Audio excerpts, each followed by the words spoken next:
ఖరీఫ్ సాగుకు సమయం దగ్గర పడుతోంది. చాలా మంది రైతులు లోతు దుక్కులు చేసుకుని వరి విత్తనాల సేకరణలో నిమగ్నమయ్యారు. అయితే దొడ్డు గింజ రకాలను సాగు చేసే రైతులు ఏ రకం ఎన్నుకోవాలి, ఎప్పుడు నార్లు పోసుకోవాలి, ఎలాంటి యాజమాన్యం చేపట్టాలో రైతులకు తెలియజేస్తున్నారు నల్గొండ జిల్లా కాంపాసాగర్ వ్యవసాయ పరిశోధనా స్థానం సీనియర్ శాస్త్రవేత్త డాక్టర్ ఎన్ లింగయ్య.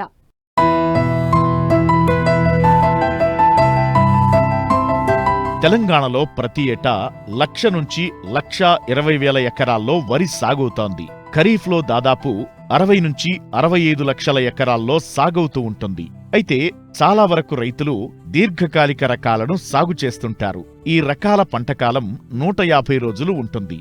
వాతావరణ మార్పుల కారణంగా ప్రతి ఏటా పంట చేతికొచ్చే సమయంలో అధిక వర్షాలతో తీవ్ర నష్టాలు వాటిల్లుతోంది. ఈ నేపథ్యంలో మధ్య స్వల్పకాలిక రకాలను సాగు చేయాలని ఇటు ప్రభుత్వం అటు శాస్త్రవేత్తలు సూచిస్తున్నారు. కొన్ని చోట్ల రైతులు దొడ్డుగింజ రకాలను సాగు చేసేందుకు మొగ్గు చూపుతున్నారు.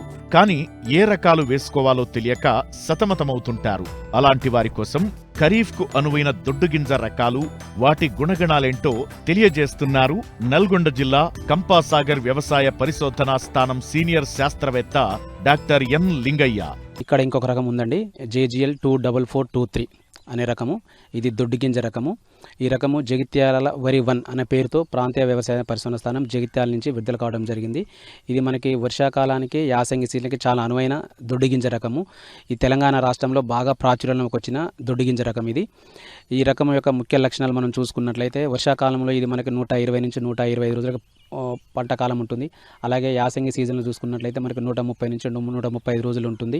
దీంట్లో ఇంకా మరి ముఖ్యమైన లక్షణం ఏంటంటే గింజ రాలే గుణము చాలా తక్కువ ఉంటుంది. మిగతా దొడ్డు గింజ రకాల్లో కొంచెం గింజ రాలే గుణం కొద్దిగా ఎక్కువగా ఉన్నప్పటికీ ఈ రకంలో అలాంటి గుణం లేదు. కాబట్టి ఇలాంటి పంట కోస్తున్నప్పుడు అంటే హార్వెస్టర్లతో మనం పంట కోస్తున్నప్పుడు రైతుకు అధిక దిగుబడిని తీసుకునే ఆస్కారం ఉంటుంది.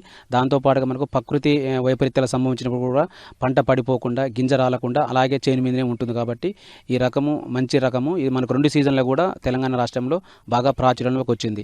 ఈ రకం ఇంకొకటి ఏంటంటే మనకి గింజ 1000 గింజల బరువు కూడా చాలా ఎక్కువ ఉంటుంది. దిగుబడి సుమారుగా చూసుకున్నట్లయితే మనకు 32 నుంచి 36 క్వింటాల ఎకరానికి వచ్చే ఆస్కారం ఉంటుంది మనకి.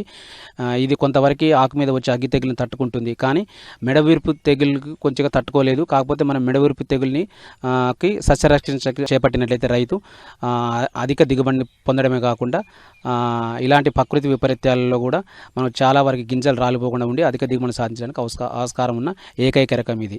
అలాగే ఇక్కడ చూసుకున్నట్లయితే మనకి KNM 118 అనే ఒక రకం ఉందండి. ఇది మనకి కూనారం సన్నాలు అనే పేరుతో మనకి వ్యవసాయ పరిశోధన కూనారం నుంచి విడుదల కావడం జరిగింది.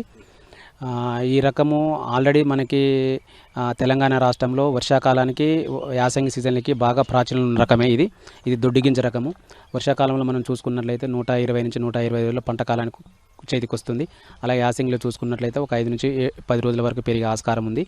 ఈ రకము ఉల్లికోడిని తట్టుకోవడం కాకుండా కొంతవరకు అగ్గి తెగుల్ని, అలాగే కొంతవరకు దోమపొట్టును కూడా తట్టుకొని అధిక దిగుబడిని ఇచ్చే రకము.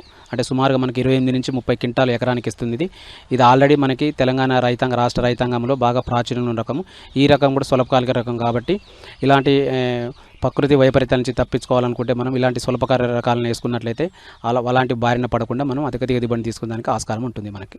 ఈ చౌడును తట్టుకునే రకాలు మన ప్రొఫెసర్ జయశంకర్ తెలంగాణ రాష్ట్ర వ్యవసాయ విద్యాలయం నుండి 2 రకాలు విడుదల కావడం జరిగింది. ఒకటి KPS 2874 అనే రకము, KPS కంపాసాగర్ వరి 1 అనే పేరుతో విడుదల కావడం జరిగిందండి. ఈ రకము దోమను తట్టుకోవడం కాకుండా అన్ని ప్రాంతాల్లో ఉన్న చౌడు నేలలకి చాలా అనువైన రకము. దీంతో పాటుగా RNR 11718 అనే రకము. ఈ రకము కూడా చౌడు నేలను తట్టుకుంటూ మిగతా చీడపులను కూడా మధ్యస్థంగా తట్టుకునే సన్నగింజ రకము. ఈ 2 రకాలను కూడా మనము చౌడు ఎక్కడెక్కడ అవుతుందో ఆ చౌడు ఉన్న ప్రాంతంలో ఈ రకాలను వేసుకొని అధిక దిగుబడిని సాధించుకోవచ్చు.